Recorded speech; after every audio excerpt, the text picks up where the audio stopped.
Muito bem, pessoal.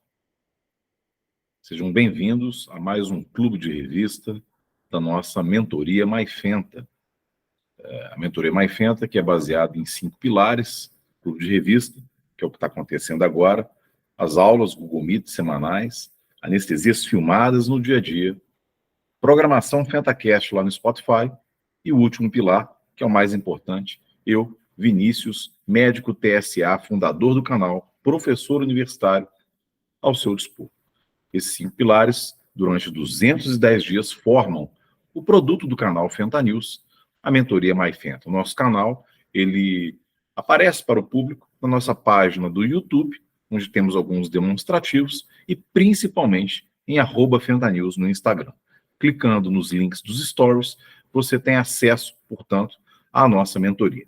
E hoje, estamos cumprindo aqui com a nossa obrigação, fechando o assunto de choque. Estamos na semana do choque. Se você está nos vendo ao vivo, boa noite. Se está nos vendo através de um link ou pelo YouTube, bom dia, boa tarde, boa noite, seja bem-vindo. Isso aqui é o Clube de Revista do Maifenta. E nós vamos falar sobre um assunto muito interessante, que é a questão da administração de drogas vasoativas e hidratação no choque séptico.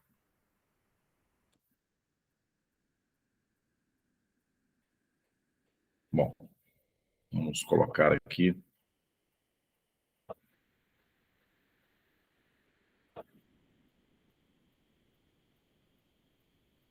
Bom, então, para quem não me conhece, meu nome é Vinícius Larroca Vieira, sou médico TSA desde 2003 e fundador do canal Fenta News. O artigo proposto para fecharmos a semana do choque séptico, Fluids and Early Vasopressures in the Management of Septic Shock. Do we have the right answers yet? Ou seja, sabemos que o choque séptico ele é um choque distributivo, portanto, há uma hipovolemia relativa, portanto, há necessidade, sim, de hidratação.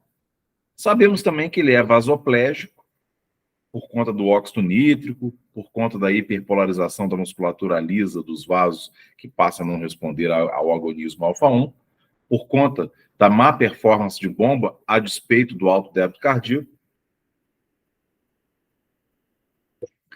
Mas existem muito mais lacunas do que respostas quando o assunto é qual droga vasoativa é a ideal, qual é o momento ideal, qual a dose ideal, qual é a combinação ideal de fluido e droga, porque a mortalidade está aí, continua sendo altíssima, de 60%. Esse artigo ele foi liderado pelo Michael Pinsky, que é um monstro nessa área, né? Ele é do departamento de Pittsburgh, da Universidade de Pittsburgh, né, Estados Unidos, e ao lado dele, inúmeras unidades indianas aí acompanharam essa abordagem multicêntrica para um artigo de revisão, muito elegante, por sinal. Então, o choque séptico é uma entidade clínica na qual nós temos 60% de mortalidade, infelizmente, uma vez que trata-se de uma entidade mal compreendida do ponto de vista de citocinas, liberação de fatores de necrose tumoral, e ainda que a gente melhore a DO2, os tecidos, devido à mitocondriopatia, embolia, microembolia de capilares, não conseguem aproveitar. Com isso, ocorre disfunção orgânica, muito bem expressa pelos critérios SOFA, né, Sequential Organic Failure, que acaba levando o paciente à morte. Essa disfunção orgânica, então, é o que vai levar o paciente à morte, ainda que se faça, como sugere o Sepsis Surviving Campaign, 30 ml por quilo de cristalóide, antibiótico terapia de largo espectro e noradrenalina na primeira hora, ainda assim a mortalidade é alta. Esses 30 ml por quilo de peso, pessoal, é muito criticado, tá? Porque muitos pacientes vão apresentar sinais de sobrecarga hídrica, principalmente aqueles com disfunção renal e cardíaca. Então, pode precipitar edema agudo de pulmão e até complicar mais do que ajudar. Tá? A questão da hipotensão na sepse, a gente tem que lembrar que a hipotensão pode ocorrer mesmo com débito cardíaco elevado, e quando a gente corrige a hipotensão, a gente pensa muito ali naquela pressão de oclusão do capilar, né? Pressão de fechamento do capilar, que está em torno de 40 milímetros de mercúrio. Então, teoricamente, se a gente permite que a pressão arterial média caia para valores próximos disso aí, automaticamente os vasos vão se colabar. No entanto, devemos tomar muito cuidado com hidratações exageradas, ainda mais no paciente com débito cardíaco normal, porque a hidratação ela diminui a resistência vascular periférica na sepse, por dois motivos. Pela diminuição do tônus simpático, tá? E também pelo aumento do fluxo laminar. Então, estamos fazendo a coisa correta? O Sepsis Surviving Campaign recomenda, ainda que baseado em trabalhos de baixo nível de baixa correlação científica, né, com trabalhos muito pouco sugestivos, de que 30 ml por quilo de peso melhoraria o desfecho, né? Portanto, a evidência é fraca, mas ele recomenda 30 ml por quilo, tá?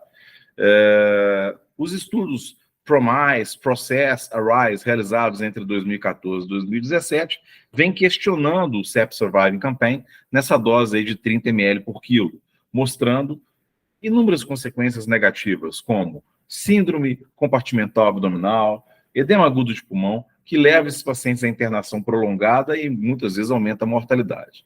O CLOVERS mostra que a mortalidade é semelhante na abordagem liberal ou restritiva. E, portanto, nós devemos fazer desafios hídricos pequenos, guiados por método. Tá? Então, sempre devemos preferir análises dinâmicas. Então, o VTI repetir o débito cardíaco, o lactato fazer uma curva, se for usar o lactato, né? Janela de cava. Então, assim, sempre procurar trabalhar com variáveis dinâmicas, né? Os hemocálculos do Swan-Ganz e ver como que isso responde dentro de uma curva a desafios hídricos menores, ao invés de ficar enchendo o paciente de líquido de uma vez só.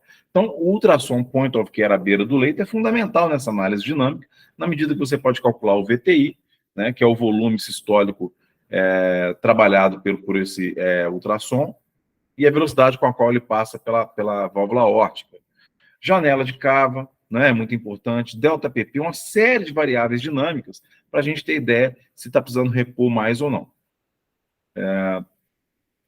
Porque, como mostra aí, pode ser deletério doses exageradas. Em relação às drogas vasoativas, né, cada vez mais estimula-se, dentro daquela golden hour, né, da primeira hora, além da antibiótico terapia de largo espectro e de uma hidratação guiada por meta, também a noradrenalina mais precoce possível. O estudo Sensor mostrou que a precocidade da noradrenalina melhora o desfecho. O estudo SOAP mostrou que se você hidratar demais o paciente, a mortalidade no 28º dia aumenta. Deixa eu permitir a entrada aqui de um mentorando, porque eu não gosto de deixar ninguém de fora.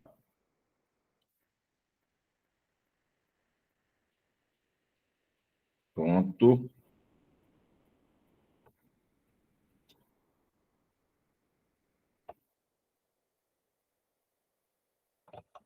Voltando lá. Esse estudo SOAP mostrou que a morte no 28º dia por hiperidratação, né, é algo nítido. Se você hidrata demais no início, você vai ter uma consequência lá no 28º dia. E, entrando com drogas vasoativas precocemente na primeira hora, você evita essa mortalidade tardia na medida que você vai evitar uma hiperidratação. Quando a gente entra com noradrenalina na primeira hora, ela tem um efeito benéfico, gente, que transcende o efeito alfa-1, a aumentar a resistência vascular periférica, e o efeito beta-1 no coração, a melhorar o inotropismo. É um verdadeiro efeito multimodal que recruta capilar, que desvia sangue para o ponto certo. Então, traz benefícios multimodais a introdução da noradrenalina na primeira hora. Tá?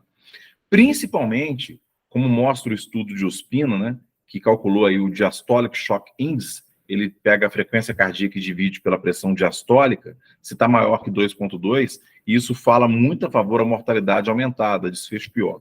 Então, pressão diastólica abaixo de 60, andando de mãos dadas aí com esse trabalho de Ospina, mostra ainda mais a necessidade dessa precocidade da nora, tá, gente? Então, pegou um paciente, ele está com diastólica abaixo de 60, já vai entrando com nora com certeza, junto com a hidratação. Só que a gente tem que lembrar que existem algumas situações em que essa vasopregia é causada por outros fatores, como álcool, bloqueadores alfa-1, hipotiroidismo, deficiência de ferro, folato, gravidez. Com drogas alternativas à nossa noradrenalina, né, se a gente está usando aí doses maiores que 0,1 a 0,5 microgramas quilo minuto, a gente já pode começar a pensar no corticoide, 200 miligramas dia, de 6 em 6 horas, na vasopressina também, 0,01 unidade, tá? Por quilo. Acontece que a dopamina e a adrenalina como alternativas também podem ocorrer, só que produzem muita arritmia, tá? Produzem muita arritmia e podem sim ter algum papel quando da disfunção de bomba clara, notado. A noradrenalina ela pode ser administrada pela via periférica, em via periférica. Trabalhos com mais de 1.000 pacientes mostraram que sim, e que não há necessidade de preocupação com isquemia. O benefício que a noradrenalina precoce traz, ainda que seja administrada numa veia periférica, suplanta qualquer risco de isquemia. Então, na dúvida, independente da concentração que você está utilizando, lance mão sim da noradrenalina periférica e pegue a sua veia central com calma. A angiotensina 2 é o maior vasoconstrictor do nosso organismo e está tendo um papel crescente nisso daí também. Não há consenso, segundo o trabalho, em relação aos corticoides. A história dos corticoides na sepse é muito longa. Eles já foram tentados em altas doses para mitigar citocinas, em baixas doses para melhorar a performance das drogas vasoativas da proteína G, mas o certo é que não há consenso. Ainda assim, como mostra na primeira linha aí, o Sepsis Surviving Campaign recomenda para pacientes que estão necessitando de doses mais altas de noradrenalina, hidrocortisona. Tá? Então, está precisando usar aí doses de 0,1, 0,5 microgramas quilo minuto, hidrocortisona 200 miligramas dia de 6 em 6 horas. A conclusão que a gente tira, pessoal, é que, na realidade, a abordagem ela tem que ser uma abordagem sempre economizando reposição volêmica, guiada por meta. Não dá para ser liberal mais na reposição volêmica. Então, como mostra no nosso algoritmo, né, toda vez que é fluido respondedor e fluido tolerante, a gente tende a esperar um pouquinho mais para iniciar a vasopressina, para iniciar a noradrenalina. Mas qualquer sinal de não ser fluido respondedor, de não ser fluido tolerante, tá? Ou hipotensão permanece, as setas do algoritmo, como vocês podem ver, apontam diretamente para a noradrenalina. E essa noradrenalina, doses, como mostra aí no centro da imagem, 0,25 a meio, né? Mantendo pressão baixa, abaixo de 65, aí entra os corticoides, entra a vasopressina, 0,01 unidade por minuto, tá? E até drogas alternativas, ok? Então, pessoal, é o seguinte.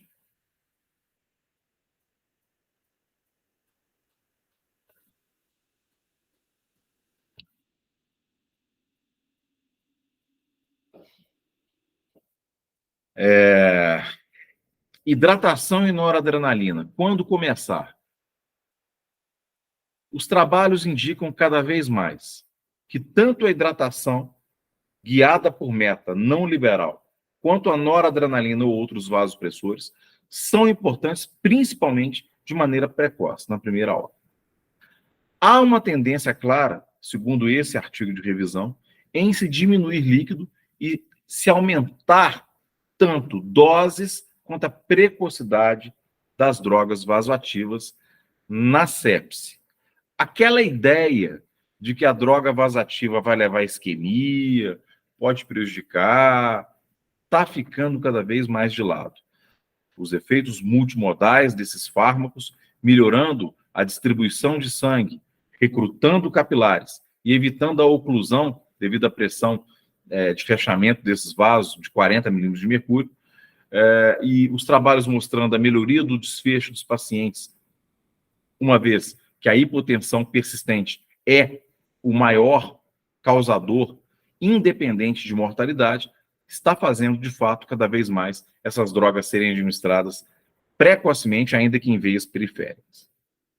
Adjuvantes, como corticosteroides, e drogas vasopressoras alternativas, como a vasopressina 0,01 por minuto, a adrenalina e dopamina, e a angiotensina 2, também tem um papel importante coadjuvante, mas a droga central é, de fato, a noradrenalina. Ela é muito importante porque ela tem o efeito beta-1, por isso que ela supera drogas como a fenilefrina, que não tem, né? Ela tem um efeito alfa-1, muito importante também para recuperar a resistência vascular periférica. E quando administrada precocemente, não deu tempo ainda de ter aquele down regulation dos receptores beta-1 cardíacos. Então, ela melhora a performance de bomba precocemente e evita complicações tardias. Tá, pessoal? Então, esse elegante artigo de revisão nos mostrou, de maneira bastante objetiva, que sim, hidratação guiada por meta e sim, noradrenalina precoce na primeira hora é uma tendência. Tá? Então, o que a gente tinha para apresentar para vocês era isso. Eu espero que vocês tenham gostado da nossa apresentação, que, de certa forma, revê muita coisa de choque séptico, né? Que é um choque ainda mal compreendido. E, com isso, a gente fechou a nossa semana do choque séptico, do choque, né? Semana do choque, uma vez que nós já demos a aula, já demos o FentaCast, já fizemos anestesias filmadas e já estamos também rumando aí com os casos clínicos, fechando a nossa semana. Tá bom? Então, para você que nos assistiu, um grande abraço. Não deixe de clicar nos nossos links dos stories de @FentaNews e também acompanhar o canal no YouTube. Tá? Um grande abraço.